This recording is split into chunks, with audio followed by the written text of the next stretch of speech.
Vamos filosofar? Vamos filosofar com uma pessoa que entende um pouco do assunto. Nada, entende muito. Pouco somos nós que entendemos. Mas antes, aproveitando, Marquinhos, a presença do Orlando Lurial aqui em nossos estúdios, hoje o Dr. Pedro Boareto bateu mais um cartão vermelho, então nós nem tocamos no assunto no início do primeira página de hoje. Mas hoje, dia 11 de agosto, é comemorado o Dia dos Advogados. Representando toda a classe, seu Orlando Lurial, que também é advogado criminalista, desejamos aí a toda a classe os parabéns pelo dia 11 de agosto, que é o Dia dos Advogados. Bom dia, seu Lurial, seja bem-vindo aos estúdios da Raiz FM. É um prazer a gente estar aqui conversando com toda a equipe da Raízes. Muito obrigado pela lembrança, né? Hoje realmente é o dia do advogado. E foi uma coincidência, a gente veio falar sobre filosofia. Exato, né? Coincidência. E isso demonstra, né, vocês estão com a antena ligada, né? Tá certo. Ligou uma coisa a outra, muito bacana. E como que é advogar e filosofar? É difícil? Tem alguma ligação? Olha, por vezes, não é, o advogado tem necessidade de conhecer um pouco de filosofia, né? Porque uma das ferramentas importantes do advogado é a ferramenta do diálogo, né? Que ele vai precisar ter essa oratória, né? Então, que é a dialética, né? Então, uma coisa leva a outra. Lurial, para a gente então entender um pouquinho mais, o que significa a filosofia para a vida? Bom, a filosofia, só para a gente situar, ela foi cunhada pela primeira vez por Tales de Mileto, isso no século VI a.C. Depois ela foi utilizada mais amplamente por Pitágoras. E a filosofia, ela vem, é um termo grego, claro. Philos é amor, e sofia é a sabedoria. E a gente também costuma dizer que é o amor não só ao conhecimento, mas também amor à sabedoria. E essa diferença, filosofia para a vida, é que normalmente as pessoas veem a filosofia somente de uma maneira acadêmica. E a filosofia, ela é muito mais que isso. Porque se ela é o amor ao conhecimento, então ela não pode ficar só no aspecto material, né? Tanto é que a gente fala das grandes mentes reencarnacionistas, né? Todos nos eleva àquela famosa pergunta de Sócrates, né? Conheça-te a ti mesmo. E aí você entra já no aspecto metafísica da filosofia. Então a diferença básica, respondendo a sua pergunta, é que a filosofia para a vida é uma filosofia à maneira clássica. Ou seja, né, é um estudo comparativo de todos os grandes filósofos. E se você leva isso para o aspecto metafísico, não religioso, metafísico, e você entende que você não é só esse corpo físico, que você é matéria, você é a sua parte emocional e espiritual, que aliás é a definição grega, né, sobre nós mesmos, que eles falam que nós somos o soma, a psique e o nous. O soma é o nosso aspecto físico, a psique é o emocional, o mental, e o nous é a nossa parte espiritual. Então a gente fala da filosofia para a vida, e não simplesmente intelectual, aquela que você estuda para você poder se dar bem enquanto está aqui no planeta, atendendo o aspecto até econômico, que muitos fazem, o curso de filosofia acadêmica para poder dar aula, ser professor, o que é muito nobre também, claro. Inclusive a gente estava conversando no café lá e falando sobre o tempo, né? Como ele urge de uma certa forma assim, assustadora se parar para analisar, né? Determinadas situações em que a gente tá falando dos filhos, né? Como eles crescem, como o tempo passa e como dá saudade, né, de determinados momentos, né, Lurial? E isso é uma forma de filosofar também, não? Claro, e aí quando você fala, né, de lembranças, você está lembrando de Platão, não é? Quando Platão ele fala do mundo das ideias, que seria um mundo real, e o mundo em que vivemos é um mundo ilusório, não é? Platão fala que a nossa essência ela é espiritual. estamos aqui transitoriamente, né?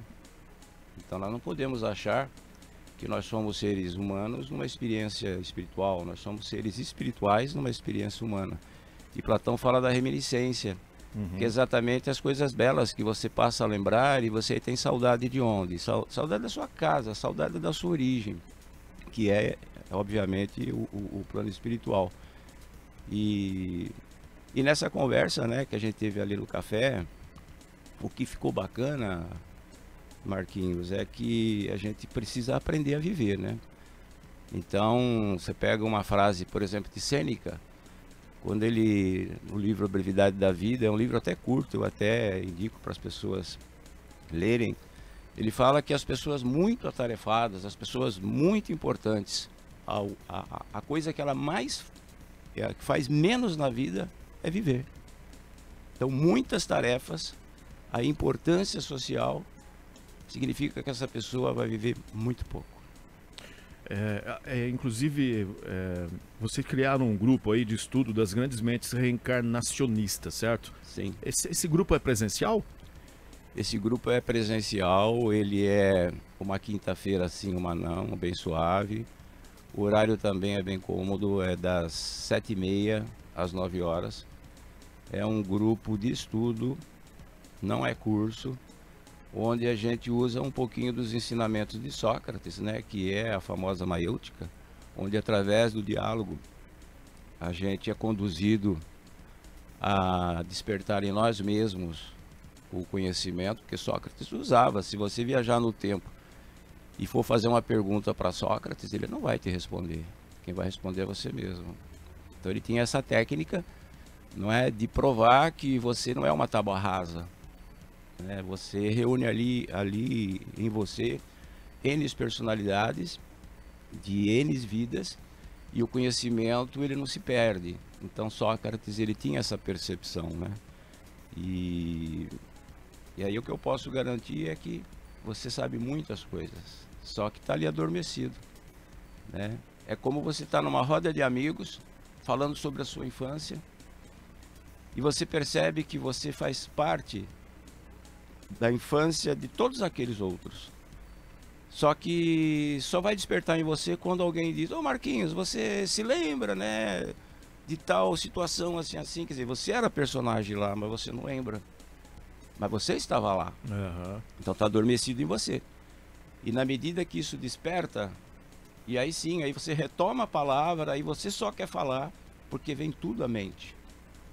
Então é como se está... Dá um start, né? É o start, está lá no seu inconsciente, mas está lá. É o que Platão fala da reminiscência, né? Você está em você. E aí você veja como os filósofos, né? Eu classifico como sendo seres, né, elevados, espiritualmente falando, e todas as ideias de todos eles têm conexão um com o outro. E aí eu volto a lembrar, né, quando Sócrates, né, ele diz, né, conheça-te a ti mesmo e você conhecerá Deus e todo o universo. Veja como as coisas... Será que eles continuam filosofando até os dias atuais? Sim, como seres eternos, não você tem que entender que na natureza não existe nada estático, né?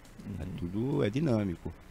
Então, esses indivíduos, não é, com muito mais experiências espirituais, eles encarnam, reencarnam. Eu estou falando, claro, né, no aspecto das grandes mentes reencarnacionistas, respeitando, obviamente, as pessoas que não acreditam na reencarnação. Elas acreditam que a vida é uma tábua rasa. Nasceu, o que você produzir ali é só aquilo que você vai ter, depois você morre e vai ficar aguardando aí um momento de ressurreição e etc. Respeito, claro, mas evidente que eu não concordo, porque se todo mundo vivesse por igual 100 anos, com as mesmas experiências, eu ia achar um pouco razoável. Mas não é assim. Enquanto você vive 100 anos, o outro nasce e morre com 10. E não teve oportunidade de não ser uma tábua rasa, né? Ele acabou partindo do planeta quase que vazio, da mesma forma que ele veio. E o outro viveu 100 anos, teve um aprendizado, se preencheu, conheceu, percebeu-se a si mesmo, claro que de uma maneira mínima, mas ele teve mais oportunidade. Então, se a vida fosse única, eu percebo uma injustiça divina. Você teve mais condições ou não, né? Então daí a gente acreditar no processo reencarnatório. E vai haver, não é, o ajuste dos karmas, né? Você é mais feliz que ele, o outro tem saúde, o outro não tem, não é? Então tudo isso a gente encontra uma justificativa através das dívidas, ou atual ou dívidas passadas. Então se você é infeliz e ele é feliz, você não pode culpar, né, Deus. Poxa, né, eu estou sendo injustiçado. Não. E os seus débitos?